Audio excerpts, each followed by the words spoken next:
The night Rosalind Ashby stood in the drawing room of Carver Hall and watched a solicitor place a document on the tea table. She understood for the first time that the past 8 months had not been an accident.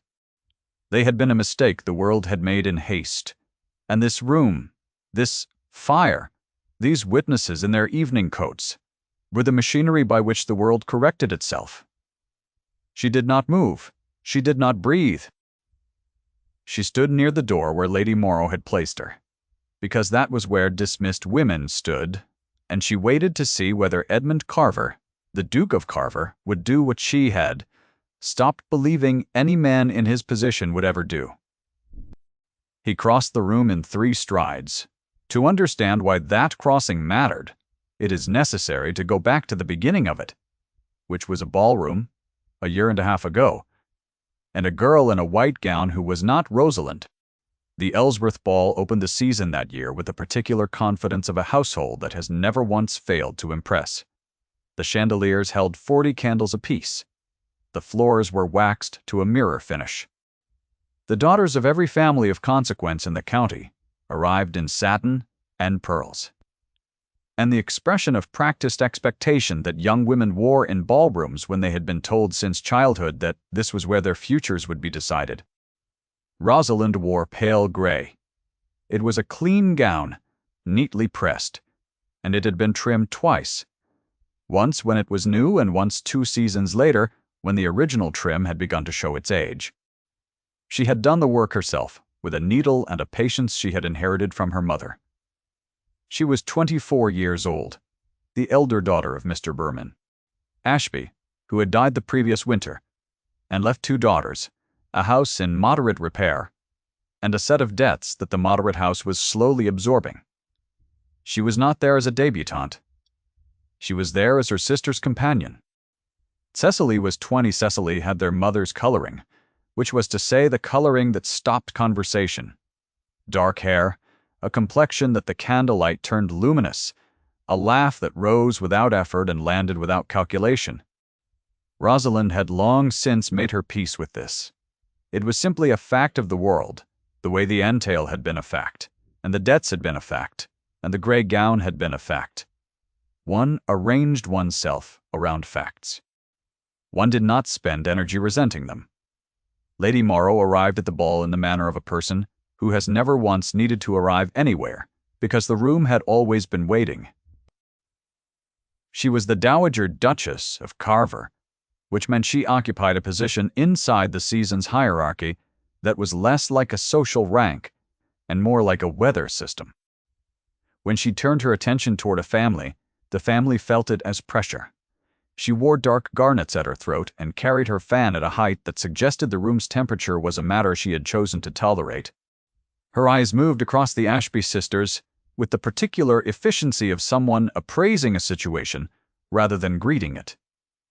They passed over Rosalind in half a second and settled on Cecily for considerably longer. "The younger one," she said to Mrs. Ellsworth, in a voice calibrated precisely so that the words arrived at Rosalind's ear as a murmur rather than a statement. "Charming! Not the other one." "The companion?" Rosalind held her fan and watched the candles. She had heard herself described as a companion before.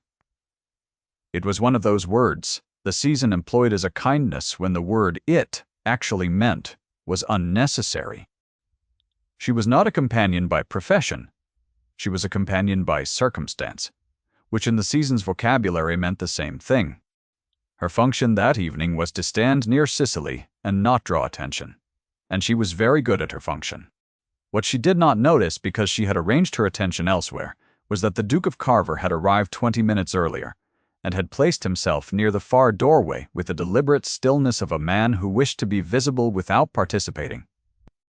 He was 32 years old, with a face that seemed to have been assembled with the express purpose of discouraging inquiry, jaw set like carved stone, eyes the color of smoke over winter water, mouth held in a line so controlled it suggested he had decided, at some earlier point in his life, that expression was a currency he could not afford to spend. He watched the room. He watched it the way a man watches a thing he is obligated to attend, but has no expectation of enjoying. He watched Cecily because Lady Morrow had asked him to, and because he was a man who kept his obligations. He watched Rosalind for 30 seconds when she crossed the room to retrieve Cecily's dropped glove, and then he looked away. He could not have said afterward what about the small, specific action had held him. She had simply picked up the glove and handed it back with the quiet economy of someone who did the necessary thing without ceremony. It was not remarkable. He filed it away without knowing he had filed it, and went back to watching the room. The engagement between Cecily Ashby and Edmund, Duke of Carver, was announced 6 weeks later at a dinner hosted by Lady Morrow at her Grosvenor Street house. Rosalind was not present at the dinner. She received the news by letter, written in Cecily's excited, slightly breathless hand, and she sat with the letter for a long time in the small parlor of the Ashby house, and felt something she did not permit herself to name. It was not grief, precisely. It was closer to the sensation of a door closing on a room you had not been inside, but had stood at the threshold of and thought, perhaps, that you might one day enter. She folded the letter. She set it in the grate and watched it go. Then she went to find the household accounts, because the debts were still there, and they were still her responsibility, and there was work to do. The wedding was quiet, as aristocratic weddings sometimes are when the match has been arranged with efficiency rather than sentiment. Cecily was beautiful in ivory silk. Edmund stood at the altar with the controlled stillness that appeared to be his natural condition. Rosalind sat in the third pew on the left side and kept her hands in her lap, and watched her sister marry the man whose ring had been made by his grandfather for a woman whose name she had seen just once inscribed inside the band. She had seen it by accident, 3 days before the wedding, when Cecily had asked her to carry the ring box to the jeweler for a small adjustment to the fit. The box had opened in her hands on the steps of the carriage. Tipped sideways by a jolt of the wheel, and the ring had slid partway out, and she had picked it up, and there it was, on the inside of the gold band, in letters so fine they required good light and close attention to read. Rosalind. One name. Her name. Cut into the gold, in a hand that was old-fashioned, even by the standards of 30 years ago. The letters slightly uneven. The work of a craftsman given a commission he took seriously, and a name he had been given with care. She placed the ring back in the box. She went to the jeweler. She said nothing. She told herself it was a coincidence of the most common kind. Rosalind was not an unusual name. It had been a name in currency since the Elizabethans, probably earlier, and there was no reason in the world to assign significance to the fact that a dead man's memorial inscription happened to share her Christian name. She told herself this on the way home, and she told herself this again, at intervals across the following 3 days, and by the time she sat in the third pew and watched the ring placed on her sister's finger, she had almost believed it. Almost. The marriage lasted 8 months. She did not know the details of its ending, only that the ending was mutual and private, and conducted with the legal efficiency that sufficient rank and no surviving issue permitted. Cecily came home to the Ashby house in October, subdued in a way she had not been before, and told Rosalind only that it had been a mistake from the beginning, and that Edmund had been decent about it. She left for Bath within the week, invited to stay with a cousin, and Rosalind did not press her for more. Cecily had a way of carrying information she was not ready to release, and Rosalind had learned, over 24 years of proximity, that pressing her produced only the closing of a particular expression, the one she had worn since childhood when she was protecting something. What Cecily knew about the ring, she kept. Rosalind needed work. The Ashby house debts had grown rather than shrunk in the intervening months, and the position she found through the agency of Mrs. Bassett, Hale, a schoolfellow from her earlier years, was for a governess to the ward of a gentleman in Wiltshire. The child was a boy of 7, recently orphaned, the son of the gentleman's younger brother. The gentleman's name, given in the agency letter, was Carver. She read the letter twice. She looked out the parlor window at the autumn garden, at the last of the chrysanthemums going brown at the edges. She thought about the ring. She thought about Thomas, the small boy named in the letter as a quiet child who had not spoken much since his father's death 4 months ago. She accepted the position. Carver Hall in November was a building that had been designed to impress and had settled over 2 centuries into something quieter than impressiveness. The stone had weathered to the color of old pewter. The gardens were formal, but not fastidious. The kind of garden that had been tended by generations of people who understood that a garden left entirely to itself and a garden controlled entirely by fashion both failed in the same essential way. The long drive from the gatehouse was lined with elms that had lost their leaves, their branches holding the gray November sky like the ribs of something enormous. The housekeeper, a woman named Mrs. Garwood, met Rosalind at the side entrance with the plain efficiency of a woman who had managed large households for 20 years and had no time for ceremony. She was brisk without being unkind. She showed Rosalind the schoolroom, which was on the 2nd floor facing east, with 2 tall windows and a fireplace that drew well, and she explained that the boy was shy with strangers and had not taken to the previous governess, a Miss Pringle, who had remained at the hall for exactly 6 weeks before departing without explanation. "He wants patience more than lessons," Mrs. Garwood said. And then, as though she had already said more than she intended, she showed Rosalind to her room and left her to unpack. Thomas was in the schoolroom when Rosalind arrived for their first lesson. He was small for 7, with the particular thinness of a child who had recently stopped eating with any enthusiasm, and he sat at the schoolroom table with a book open in front of him that he was not reading. He looked up when she came in, and then looked back at the book. "Good morning," she said. She sat down across from him rather than at the head of the table, which was not the traditional governess arrangement, but seemed to her the right one. "That is the wrong page for that chapter if you are meaning to read it. The chapter begins at page 43. He looked at the page number. He turned to 43 without speaking. "You don't have to read aloud," she said.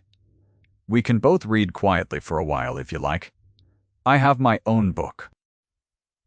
She took out the copy of Cowper she had brought in her bag and opened it to the page she had marked. She began to read. After a few minutes, she heard the small sound of Thomas turning a page.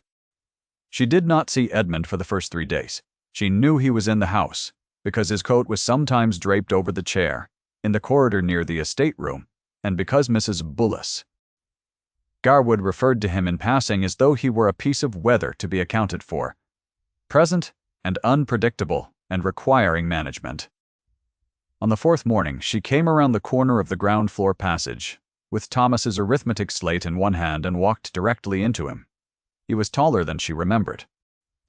She had seen him at the wedding, but she had not been close to him at the wedding, and proximity revealed something that distance had not, which was that his stillness was not comfortable ease, but something more deliberate. The stillness of a man who had learned to hold himself very carefully because he did not trust what an uncontrolled version of himself might do. He looked at her. The slate almost fell. She caught it. "Miss Ashby," he said. His voice was exactly as she remembered it from the one exchange they had had at the wedding. Receiving line, brief, formal, nothing in it that could be read as anything at all. "Your Grace," she said. He said nothing else for a moment. He looked at the slate in her hands with the focused attention of a man who had found something unexpectedly useful to look at. "Thomas," he said finally, "not a question." "We were working on long division," she said. "He is better at it than he believes himself to be." Something in his face shifted very slightly. Not enough to be called an expression. Enough to register, if you were watching. "He has not eaten breakfast with any regularity," he said. "Mrs. Garwood tells me he ate this morning," she said. "2 pieces of bread and a glass of milk. He likes the bread better when it is not too warm." He looked at her then, directly, for 2 full seconds. She held the slate, and returned the look with the steadiness she had cultivated over 24 years of situations in which flinching would have cost her something. He walked past her down the corridor. She stood there a moment longer, listening to his footsteps on the stone, and felt the peculiar silence he left behind him, which was not quite the same as the ordinary silence of an empty passage. If you have found yourself drawn into Rosalind's story, a comment below telling your favorite moment of this kind of tale goes a long way to bringing more stories like it to listeners who need them. The weeks that followed were governed by Thomas.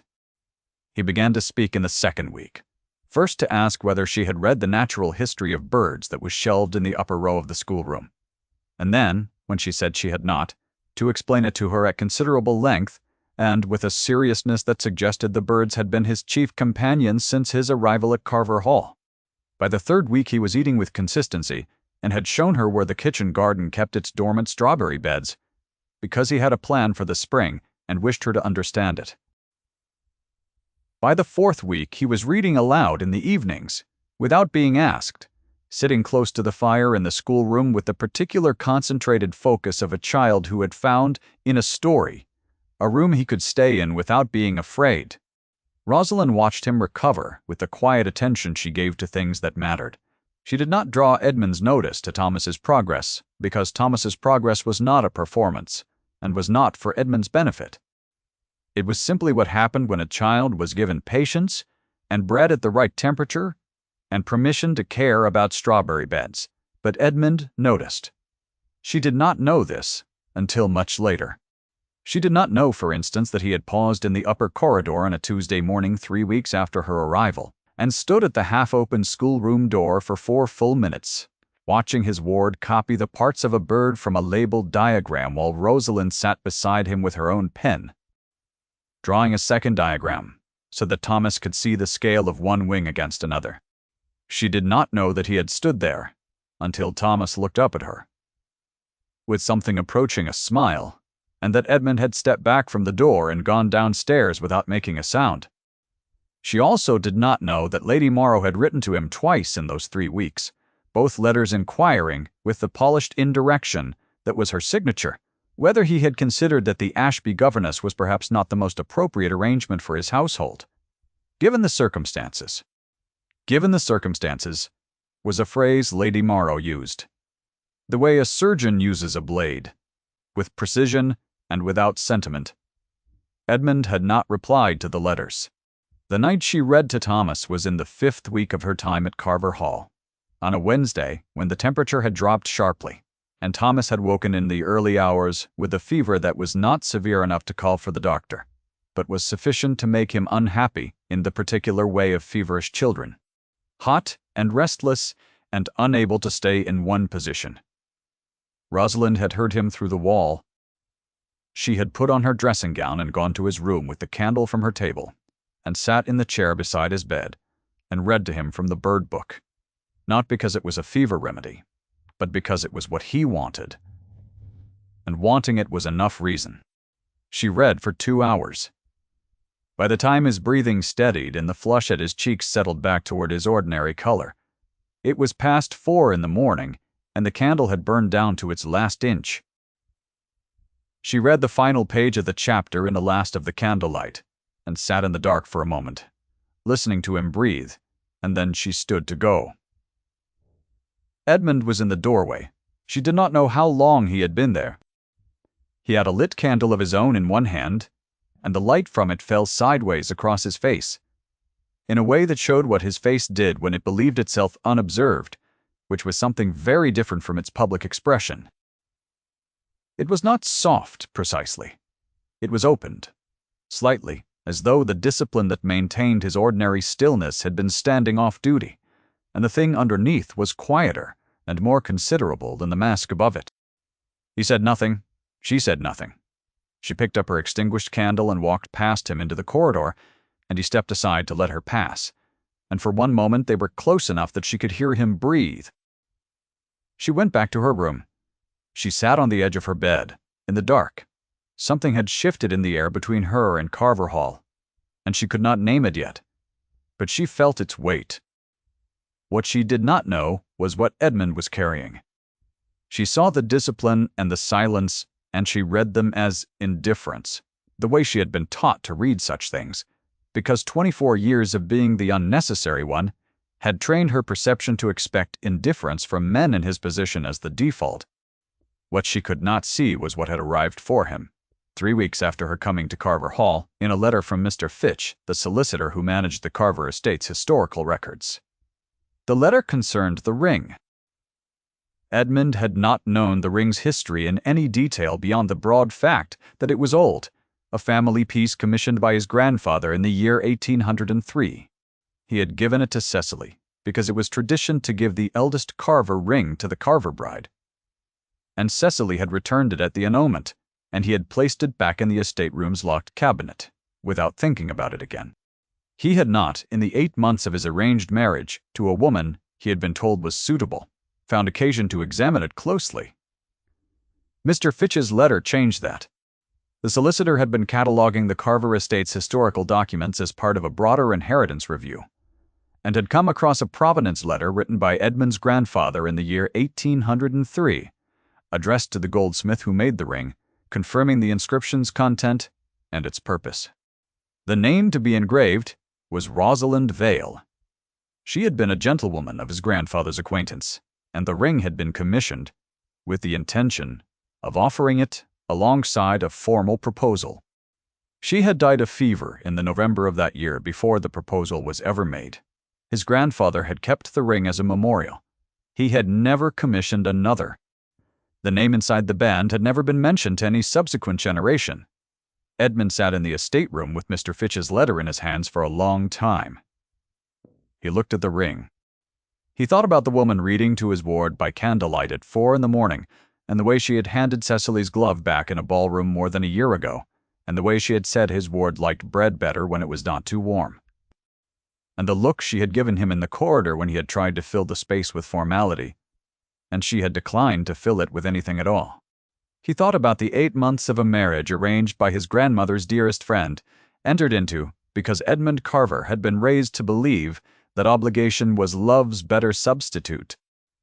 He thought about Cecily, who had been sweet and had known, he suspected, that the match was wrong from the moment she saw the ring, because Cecily had known what name was inside it and had not told him. He had not been angry about that.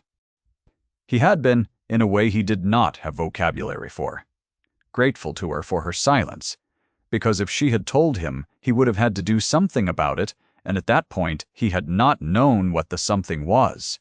He knew now. He wrote back to Mr. Fitch and asked him to bring the provenance letter to Carver Hall at his earliest convenience and to say nothing of its contents to anyone in the interval. Lady Morrow arrived at Carver Hall on a Friday in December. She arrived without prior announcement, which was not unusual for her, because Lady Morrow operated on the understanding that her presence was always convenient by definition. She brought with her a personal maid, a traveling case, and Philippa Vane, the daughter of Lord Vane of Northfield, 22 years old, dark-eyed and composed in the manner of a young woman who has been told her entire life that composure was her most valuable quality and has worked hard to make that true. She was, by every measure, Lady Morrow recognized, exactly what a Duke of Carver required after the unfortunate business of the annulment. She was also, Rosalind noted from her position near the schoolroom stairs, extraordinarily beautiful in the way of women whose beauty had been carefully managed since birth, set off that afternoon by a pelisse of deep blue that had cost more than Rosalind's entire annual wage. Lady Morrow looked at Rosalind from the bottom of the main staircase with the expression of a woman completing an inventory and finding one item still present that she had already assigned to disposal. "Miss Ashby," she said. "How unexpected. I had thought you would have gone by now." "Thomas's lessons are progressing well," Rosalind said. "Yes," Lady Morrow said. "Well," she turned to Mrs. Dollar. Garwood, with a small gesture of the fan that transferred the subject entirely, and the subject was transferred. The following morning, Lady Morrow asked Rosalind to come to the blue sitting room. The room was cold, because the fire had not been lit to Lady Morrow's instructions yet, and the footman was still working at it. Lady Morrow sat near the window with her fan closed in her hand, and regarded Rosalind with the particular look of a woman who has been managing people's circumstances for decades and finds the current circumstance more troublesome than most. "I will come directly to the point," she said. "Please do," said Rosalind. Something very brief and involuntary crossed Lady Morrow's face at that. She recovered it immediately. "The situation here is an awkward one. You will understand that. A governess who is also the sister of the Duke's former wife is a situation that reflects poorly on a household of this standing. I am thinking of Thomas's welfare as much as anything else. A child in his position requires stability, and stability requires that his household present a face the world does not find occasion to discuss." "Thomas is well," Rosalind said. "He ate breakfast again this morning. He is reading independently. Now he slept through the night twice last week.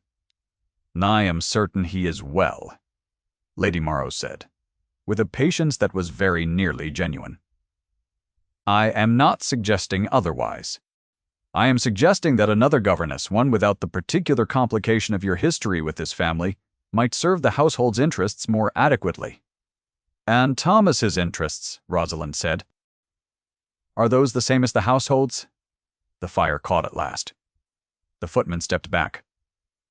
"I am prepared to offer you 3 months' wages by way of settlement," Lady Morrow said, "a letter of character from Mrs. Garwood, and my personal assistance in finding you a suitable position elsewhere. These are generous terms, Miss Ashby." Rosalind looked at the fire. She thought about Thomas at 4 in the morning, feverish and frightened, and the bird book read by candlelight, and the strawberry beds under the frost in the kitchen garden. 3 months' wages was not nothing. 3 months' wages would address a portion of what remained of her father's debts. It would be the sensible thing. "No," she said. Lady Morrow's fan tapped against her palm once. "I beg your pardon. No," Rosalind said again. "I am not leaving. Thomas knows me now. He will not take easily to another governess, and another governess leaving quickly would be harder for him than my remaining in a household that finds me awkward. I am sorry if my presence creates difficulty, but I will not leave Thomas for the convenience of a situation that has nothing to do with him." The expression on Lady Morrow's face at that moment was one Rosalind had never seen there before, which was the expression of a woman whose script had failed to account for this particular response. It lasted for half a second. Then the discipline returned. "I see," Lady Morrow said. "We will speak of it again." She did not speak of it again directly. She spoke of it to Edmund that evening over dinner, and then the following morning, and then in a letter delivered to his estate room on the Monday. Rosalind knew about the letter from the quality of the silence in the house afterward, which was the specific silence of a decision being made at some level above her. On Tuesday, Mrs. Garwood came to the schoolroom with the particular expression of a woman delivering news she had not chosen to carry. "His Grace has asked me to tell you," she said without preamble, "because Mrs. Bassa." Garwood was a woman who believed preambles to be a form of cruelty, "that your position at Carver Hall will be concluded at the end of the week. He has asked me to say that the arrangement was always intended to be temporary, and that Lady Morrow has identified a governess with particular experience in Thomas's age group." Rosalind set down her pen. Thomas was not in the room. He was downstairs with Mrs. Garwood's kitchen girl, who had been teaching him to identify root vegetables by their leaves, which had become his most recent consuming interest. "I see," she said. "He has authorized 4 months' wages," Mrs. Garwood said, "and a letter of character from himself, rather than from me alone, which is a better letter." "That is generous, Rosalind," said Miss Ashby. Mrs. Garwood paused. The fire in the schoolroom grate ticked. "He did not look comfortable giving me this message." "I expect not," Rosalind said. She sat in the schoolroom after Mrs. Garwood left and looked at the bird diagrams Thomas had pinned to the wall above the window, a row of careful pen and ink drawings with the parts labeled in his small, careful hand. She looked at the arithmetic slate and the copy of Cowper she had brought from the Ashby house and the strawberry bed plan Thomas had drawn and dated. and rolled up carefully and placed in the corner by the window because he intended to begin it in March. She packed her trunk that evening with the same quiet competence she applied to every practical thing, and she arranged for a hired carriage to come the following Thursday, and she wrote a letter to Thomas that she left with Mrs. Brea Garwood to give him after she was gone, because saying goodbye to him directly would not be possible without something in her face giving way, and she would not give Lady Morrow that. She left Carver Hall on a cold Thursday morning, with frost on the elm drive and the sky the color of pewter. The hired carriage was small, and the seats were worn, and the journey to the main road was slow, because the gravel of the drive had iced overnight. She sat with her hands in her lap and watched the hall recede through the small window, and felt something she had no name for yet, which was the specific grief of having held something carefully for 5 weeks, and being told by the world that the holding had been unauthorized. She had been traveling for less than 2 hours when the carriage stopped. She heard hooves on the road, and then a voice, and then the carriage door opened. Edmund was on horseback. He was without a hat, which in December was either desperation or poor planning, and his coat was buttoned incorrectly, the top button missing its hole and seated one lower than it should have been, a detail so unlike him that she stared at it for a moment before she looked at his face. "Come back," he said. "Your Grace," she said. Lady Morrow's arrangements are finished," he said. "Mr. Fitch arrived this morning. He has brought a document I need you to see." "Come back." She looked at him. The frost was still on his shoulders from the ride. She thought about the letter Mr. Fitch had been summoned to deliver, which she had heard mentioned in passing by Mrs. Garwood without understanding its significance. She thought about the ring and the name inside it, and the 24 years of her life that had arranged themselves, piece by piece, around the simple fact of being the one who was not chosen. She stepped out of the carriage. When she re-entered Carver Hall, the drawing room held 7 people. Lady Morrow was seated by the fire. Philippa Vane was beside her. Mrs. Garwood stood near the far wall. 2 of the senior footmen were present because Edmund had asked them to be, which she did not understand until later. Mr. Fitch stood at the tea-table with a document in his hands, a letter on age-darkened paper with the Carver seal, intact at its lower margin. She stood near the door. Edmund crossed the room in 3 strides. He took the provenance letter from Mr. Fitch, and he turned to face the room. His voice was level. He said one sentence. "The name inside this ring has been Rosalind since the day the ring was made, and I intend to offer it accordingly." The fire crackled. No one else in the room made a sound. Lady Morrow's fan came down a full inch from its habitual height. She looked at the document in Edmund's hand with the expression of a woman whose confidence had been built on information that had just been superseded by older and more authoritative information, and she understood, in a single short and unwelcome flash of clarity, that she had arranged an outcome without knowing all the material facts. The world had made a mistake in haste, and this room was the machinery by which the world corrected itself, and she was not the machinery. She had never been the machinery. Philippa Vane sat very still beside her and looked at her hands. Edmund turned to Rosalind. He held out the ring. It was gold, old gold, warmer in color than modern work, the band narrow and the style plain, the kind of ring made by a craftsman who believed the inscription was the ornament and the gold was merely its housing. "Rosalind," he said, and her name in his mouth was not the formal address of a man speaking to an employee or an inconvenient former connection. It was a man reading aloud a word he had been carrying, without knowing it, for a long time. She looked at the ring. She looked at him. She thought about the ballroom and the gray gown and the glove she had picked up from the floor and the 5 weeks of Carver Hall and Thomas's strawberry bed plan rolled up in the corner of the schoolroom, and the particular expression on Edmund's face at 4 in the morning, in a dark doorway when he thought no one could see him. She thought about what it cost him to do. This here, in this room. In front of these witnesses, in front of Lady Morrow, with Mr. Ralph. Fitch holding the document and the fire loud in the silence. And Philippa Vane, sitting very carefully in her chair, She took one step toward him. She did not gloat. She did not look at Lady Morrow or at Philippa Vane or at the assembled witnesses. She looked at Edmund, and she offered her hand, and he placed the ring on her finger with the steadiness of a man performing an action he had been moving toward for longer than either of them had known. The ring fit. Exactly. If there is a moment in Rosalind's story that you will carry with you, this is the invitation to leave it in the comments below. Stories like hers exist because listeners like you find them. By Christmas, Carver Hall had changed in the way of houses that have been waiting for a particular occupant without knowing it. The schoolroom's bird diagrams had been joined by a second row, Thomas having expanded his survey to include winter species, and the strawberry bed plan had been moved from the corner to the schoolroom wall, beside the window where he could consult it properly. Mrs. Garwood had observed to no one in particular that the kitchen now produced bread at a consistently moderate temperature, and that she could not say exactly when this had become standard practice, only that it had.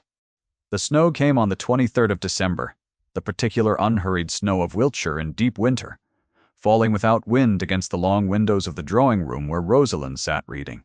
Edmund was at his desk.